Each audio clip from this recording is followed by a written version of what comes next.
Guys, so for this video, it's a huge throwback unboxing. I recently got this album very late into getting it.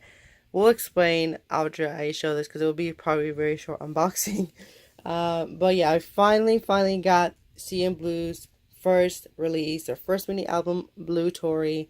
This is their first release in Korea. Don't get me wrong, because I think they had like two. One of them was like indie release, and then another one was like in Japan or something. I don't know, but I finally have this. And yeah, let's just get into it. Compared to a jewel case, this album is kind of the same size, or if not a little bit smaller. Oh no, wait, it is bigger. But the album quality is not like the packaging is not that good. This is just made of cardboard, so here's the back. You get a total of 1, 2, 3, 4, 5 songs, and here is the spine. So this album is not you don't expect high quality packaging. This was back in 2010. Then it says Bluetory on the back, and here's the disc. Yeah, let's get to it. I think most all the pictures are black and white. Jonghyun, which I think he's one of the best looking guys in K-pop. Yeah, Yonghwa, which got in trouble. I think it was this year, last year, something like that. Minhyuk,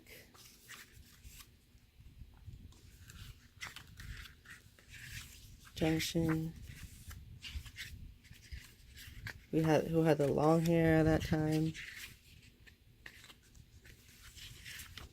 Yeah, and then Cnblue.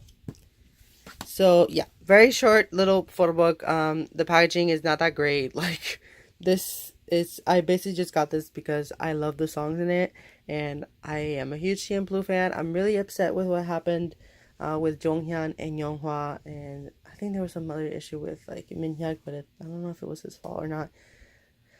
Yes, so I don't know what's gonna happen when they return from the military, but this has one of the most iconic K-pop songs of all time, which is Loner.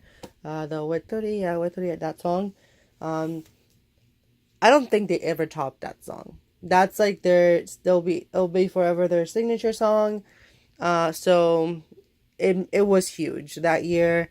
And I have a really soft spot for Cnblue, even though I like FT Island more. But I really have a soft spot for Cnblue because I did listen to them since they debuted. I was around for all the comebacks, and this was around the time where I was falling in love with K-pop, and I had established like Girls' Generation was my ultimate. Like, I was learning everything about Girls' Generation, and one of the first variety shows, and I want to talk about this because it is their first release, because I've done other Cnblue unboxings. I don't think I've ever talked about that. And if you're a fan of Cnblue and or of Girls' Generation, you know that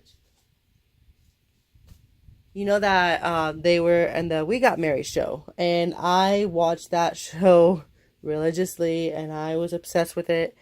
Uh, Keep in mind, I was what, like 12, 13 years old when I was watching that, so I was just thinking it was real. Some parts are real, but it's just like that show needs its own video. It's just so crazy. Yeah, it's not even airing anymore, and I stopped watching them because it did kind of get boring.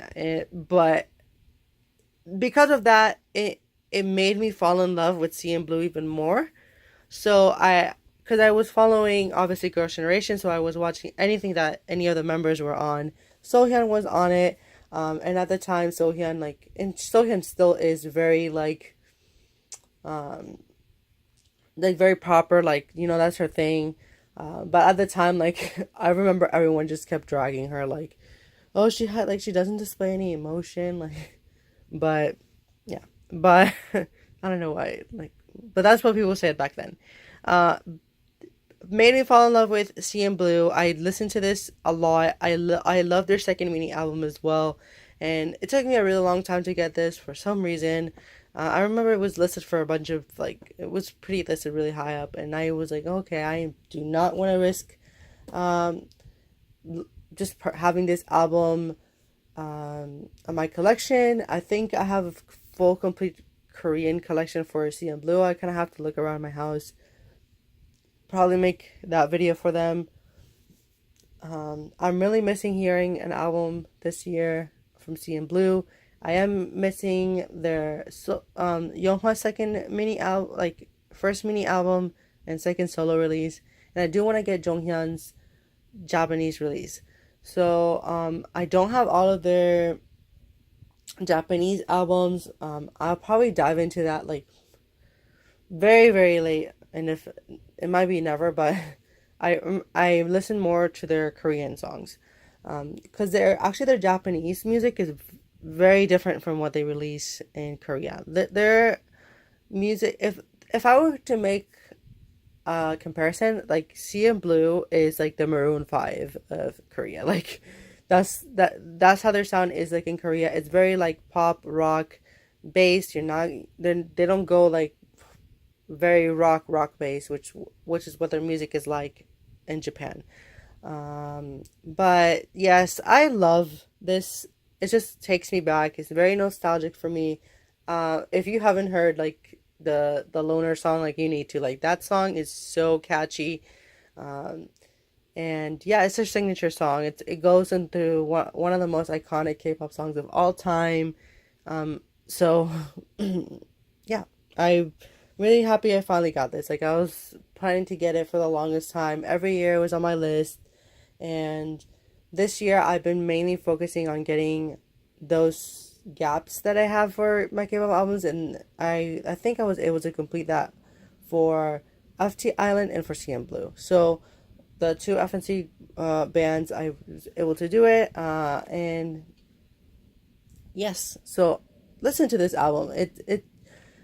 It's very, I don't know, nostalgic, and if you were into K-pop at the time, you know how big that song was, like the title track for this. And yeah, all right guys, I hope you enjoyed this video, and yeah, huge throwback for this unboxing. All right, bye.